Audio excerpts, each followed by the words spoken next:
അബിൻ വർക്കി, ഇവിടുത്തെ പ്രശ്നം എന്താണ്?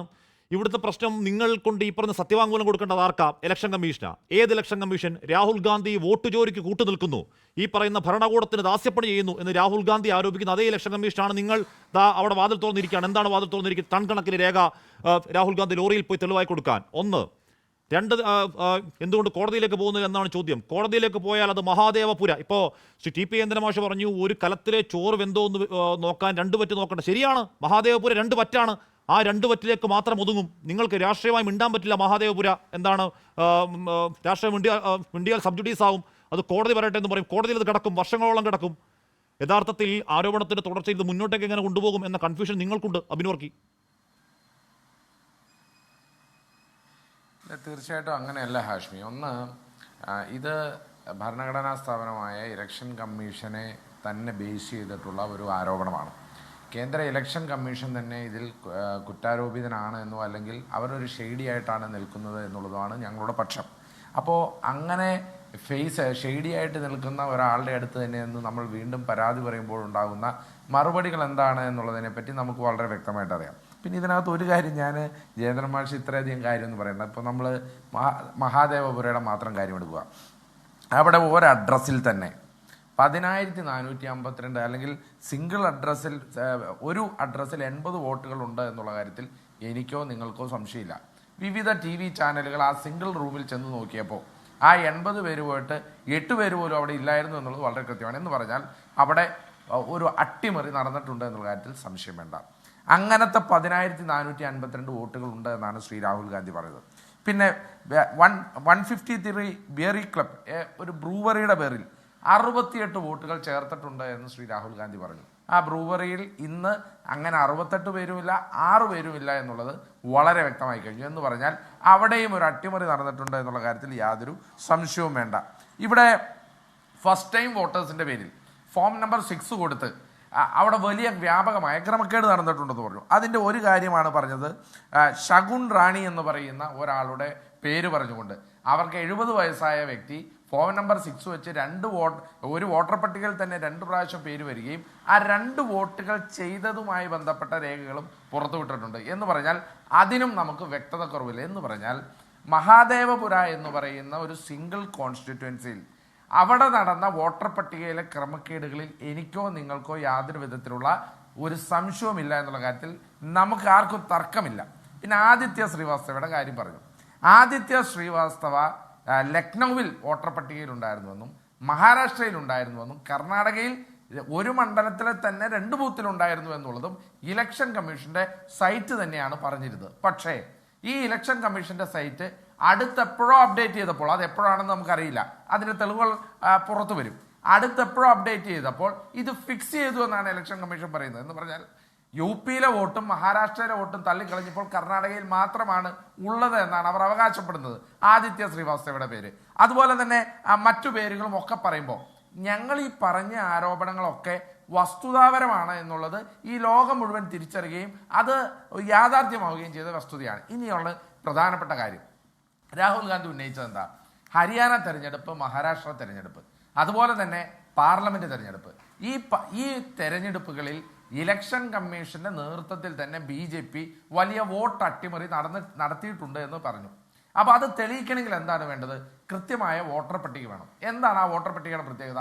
ഇലക്ഷൻ കമ്മീഷൻ കൊടുക്കുന്ന വോട്ടർ പട്ടിക അതിൻ്റെ ഡിജിറ്റൽ ഫോം ആണെങ്കിൽ നമുക്ക് സോഫ്റ്റ്വെയർ ഉപയോഗിച്ച് അത് താരതമ്യപ്പെടുത്തി പെട്ടെന്ന് തന്നെ റിസൾട്ട് എടുക്കാൻ സാധിക്കും. എത്ര ഡബിൾ വോട്ടർമാരുണ്ട്, എത്ര സിംഗിൾ അഡ്രസ് ഉണ്ട്. ഇപ്പം നമുക്കറിയാം കർണാടകയിൽ 10,000-ഓളം വോട്ടുകളിലാണ് അച്ഛൻ്റെ പേരിൽ ABCD EFG HIJK LMNOP എന്നുള്ളത്. അതൊക്കെ BJP-കാരൻ കണ്ടതാണല്ലോ. ആ ABCD ഉള്ള അച്ഛൻ്റെ മക്കൾ ആരാണെന്നുള്ളത് ഇതേവരെ കർണാടകക്കാർക്കോ നമുക്ക് ആർക്കോ തിരിച്ചറിഞ്ഞിട്ടില്ല എന്നുള്ളതും വ്യക്തമാണ്. എന്ന് പറഞ്ഞാൽ ആ ഡിജിറ്റൽ ഫോമുള്ള വോട്ടർ പട്ടിക കിട്ടിയാൽ നമുക്ക് എന്ത് ചെയ്യാൻ സാധിക്കും? ഇത് കേവലം ഒരു സോഫ്റ്റ്വെയറിന്, ഇന്നിപ്പോൾ ആർട്ടിഫിഷ്യൽ ഇന്റലിജൻസ് വളർന്ന ഈ കാലഘട്ടത്തിൽ ഒരു സോഫ്റ്റ്വെയറിന്റെ സഹായത്തോടു കൂടി ഇത് മുഴുവൻ കണ്ടെത്താൻ സാധിക്കും. പക്ഷെ എന്തുകൊണ്ടാണ് കേന്ദ്ര ഇലക്ഷൻ കമ്മീഷൻ ആ ഡിജിറ്റൽ രേഖകൾ കൊടുക്കാത്തത്? ഇതാണ് ഒന്നാമത്തെ ചോദ്യം. 2, CCTV ദൃശ്യങ്ങൾ. ഇപ്പോൾ ഞാൻ ആദ്യം ശകുൻ റാണിയുടെ കാര്യം പറഞ്ഞു. എന്താണ്? അവർ 2 മണ്ഡലത്തിലും ഒരേപോലെ വോട്ട് ചെയ്തു. ഫോം നമ്പർ 6 ഉപയോഗിച്ച് കള്ളത്തരമാണ് കാണിച്ചത്. അവർ 2 മണ്ഡലത്തിലും വോട്ട് ചെയ്തു എന്ന് തെളിയിക്കുന്നത് എവിടെയാണ്? CCTV ഫൂട്ടേജ് ലഭ്യമാക്കുമ്പോഴാണ്. ആ CCTV ഫൂട്ടേജിനെ കുറിച്ച് ചോദിച്ചപ്പോൾ ഇലക്ഷൻ കമ്മീഷൻ എന്താണ് ചെയ്തത്? 45 ദിവസത്തിനുള്ളിൽ അത് ഞങ്ങൾ ഡിലീറ്റ് ചെയ്ത് കളഞ്ഞു, ഇനി അത് ലഭ്യമല്ല എന്നാണ് പറയുന്നത്. എന്തിനാണ് ഇലക്ഷൻ കമ്മീഷൻ ഒരു നിയമം പരിഷ്കരിച്ച് ഇത്രയധികം തിടുക്കം കാണിച്ചത് എന്നുള്ളതാണ് രണ്ടാമത്തെ പ്രശ്നം. ഇനി മൂന്നാമത്തെ പ്രശ്നം, ഞങ്ങൾ പരാതി കൊടുക്കുന്നില്ല എന്നുള്ളതാണ്. ഇപ്പൊ കർണാടകയിൽ മഹാദേവപുര എന്ന വിഷയത്തിൽ കർണാടക കോൺഗ്രസ് കമ്മിറ്റി പരാതി കൊടുത്തിട്ടുണ്ടല്ലോ. ഈ രേഖകളുടെ അടിസ്ഥാനത്തിൽ കർണാടക കോൺഗ്രസ് കമ്മിറ്റി തന്നെ പരാതി കൊടുത്തിട്ടുണ്ട്. അവർക്ക് വീണ്ടും രാഹുൽ ഗാന്ധിക്കെതിരെ വർത്തമാനം പറയുന്നതിന് പകരം ആ പരാതി പരിഗണിച്ച് ഇത് വസ്തുതയാണോ വസ്തുതാ വിരുദ്ധമാണോ എന്ന് തെളിയിക്കാനുള്ള അവസരമുണ്ടല്ലോ. എന്തിനാണ് ഇലക്ഷൻ കമ്മീഷൻ അവിടെ ഒളിച്ചുകളി നടത്തുന്നത് എന്നുള്ളതാണ്. പിന്നെ ഇത് രാഷ്ട്രീയ പാർട്ടികൾ തിരഞ്ഞെടുപ്പിന് മുമ്പ് തന്നെ കണ്ടെത്തേണ്ട കാര്യങ്ങളല്ലേ എന്നുള്ളതാണ് മറ്റൊരു ചോദ്യം. ഇപ്പൊ മനസ്സിലാക്കൂ ഹാഷ്മി, ബാംഗ്ലൂർ സെൻട്രൽ പോലെ ഈ രാജ്യത്തെ ഏറ്റവും വലിയ ഫ്ലോട്ടിംഗ് വോട്ടുകൾ എന്ന് പറഞ്ഞാൽ താമസം മാറിക്കൊണ്ടിരിക്കുന്ന വോട്ടുകൾ ഉള്ള ഒരു പാർലമെന്റ് മണ്ഡലത്തിൽ ഇപ്പൊ ഹാഷ്മി ഒരു ഫ്ളാറ്റിൽ താമസിക്കുന്ന വ്യക്തിയാണ്. ഹാഷ്മിയുടെ ഫ്ളാറ്റിന്റെ അപ്പുറം താമസിക്കുന്നത് ആരാണെന്ന് ഹാഷ്മിക്ക് പോലും അറിവുണ്ടാകില്ല. അങ്ങനെ 400ഉം 500ഉം അപ്പാർട്ട്മെന്റുകളുള്ള ഫ്ളാറ്റിൽ വന്ന് കള്ള വോട്ടുകൾ ചേർത്താൽ അതിനകത്ത് അത് കണ്ടെത്തണമെന്നുണ്ടെങ്കിൽ ഒന്നെങ്കിൽ നമുക്ക് എന്ത് വേണം? ഡിജിറ്റൽ രേഖ വേണം, ഇല്ലെങ്കിൽ കൃത്യമായ ഒരു വോട്ടർ പട്ടികയെങ്കിലും തന്നെ. അല്ലാത്ത പക്ഷം ഒരു കോൺഗ്രസ് പ്രവർത്തകൻ എന്ന് പറഞ്ഞ് നമുക്ക് ആ ഫ്ളാറ്റിൽ കയറി ചെന്നാൽ അതിന്റെ അസോസിയേഷൻകാരെങ്കിലും നമുക്ക് കയറാനുള്ള അനുമതി തരുമോ ഹാഷ്മി? അപ്പൊ അതുകൊണ്ടാണ് 40 പേരിരുന്ന് 6 മാസം എടുത്ത് തന്ന വോട്ടർ പട്ടിക നിരന്തരമായി പരിശോധിച്ചാണ് ഒരൊറ്റ മണ്ഡലത്തിലെ മാത്രം ഈ തട്ടിപ്പ് ഇവിടെ കണ്ടെത്തിയിട്ടുള്ളത്. അതുകൊണ്ടാണ് പറയുന്നത് ഇത് കേവലം ഒരു മഹാദേവപുര മാത്രമല്ല, മഹാദേവപുരയ്ക്കും അപ്പുറമായിട്ട് പാർലമെന്റ് തെരഞ്ഞെടുപ്പിലും മഹാരാഷ്ട്ര തെരഞ്ഞെടുപ്പിലും ഹരിയാന തെരഞ്ഞെടുപ്പിലും ഇത് സംഭവിച്ചിട്ടുണ്ട് എന്നുള്ളത് ഞങ്ങളുടെ ബോധ്യമാണ്. ആ ബോധ്യം തെളിയിക്കണമെന്നുണ്ടെങ്കിൽ വളരെ എളുപ്പമാണ്. ഈ ഇലക്ഷൻ കമ്മീഷനെ സംബന്ധിച്ചിടത്തോളം അവരുടെ മുമ്പിലുള്ള ആരോപണം, അവർക്ക് മേലുള്ള ആരോപണം തെളിയിക്കാൻ ഒറ്റ കാര്യം മതി. എന്താണ്? ആ ഡിജിറ്റൽ വോട്ടർ പട്ടിക ഒന്ന് കൊടുത്തേക്കുക, രാഹുൽ ഗാന്ധിക്ക് കൊടുത്തേക്കുക. അതേമാതിരി ഇപ്പൊ നിങ്ങൾ പറയുന്ന പോലെ രാഹുൽ ഗാന്ധി കഴിവ് കെട്ടവനും കഴിവില്ലാത്തവനും അദ്ദേഹത്തിന് ബോധമില്ലാത്തവനും എന്നൊക്കെയാണല്ലോ BJP-കാരനും അവരുടെ സംഘപരിവാർ സൈബർ ഹാൻഡിലുകളും പറയുന്നത്. ശരി സാർ, നിങ്ങൾ ആ ഡിജിറ്റൽ വോട്ടർ പട്ടിക ബുദ്ധിയുള്ള ഇലക്ഷൻ കമ്മീഷൻ ഒന്ന് തരട്ടെ, ഞങ്ങളൊന്ന് പരിശോധിക്കട്ടെ. ഞങ്ങളൊന്ന് പരിശോധിച്ചു എന്നോർത്ത് ഇവിടെ മലയൊന്നും പറയാൻ പോകുന്നില്ലല്ലോ. അതുകൊണ്ട് തന്നെ അത് തരാത്തിടത്തോളം കാലം ഇവിടെ തെരഞ്ഞെടുപ്പ് കമ്മീഷൻ ആരോപണ വിധേയരാണ്. അതും മാത്രമല്ല, ഒറ്റ കാര്യം പറഞ്ഞ് അവസാനിപ്പിക്കാം. ഈ കഴിഞ്ഞ ദിവസങ്ങളിൽ ഈ തെരഞ്ഞെടുപ്പ് കമ്മീഷന്റെ സൈറ്റ് തന്നെ ഡൗൺ ആയി. നമ്മുടെ മലയാളത്തിലെ പല പ്രമുഖരായ വ്യക്തികളും അതിന്റെ വീഡിയോ, യൂട്യൂബർമാരൊക്കെ, മീഡിയ പേഴ്സൺസ് അതിന്റെ വീഡിയോ ഇട്ടിട്ടുണ്ട്. എന്താണ്? നമ്മളൊരു വോട്ടർ പട്ടിക ഡൗൺലോഡ് ചെയ്യാൻ നോക്കിയാൽ ആ വോട്ടർ പട്ടിക ഡൗൺലോഡ് ചെയ്യാൻ നോക്കാൻ നമുക്ക് കിട്ടില്ല.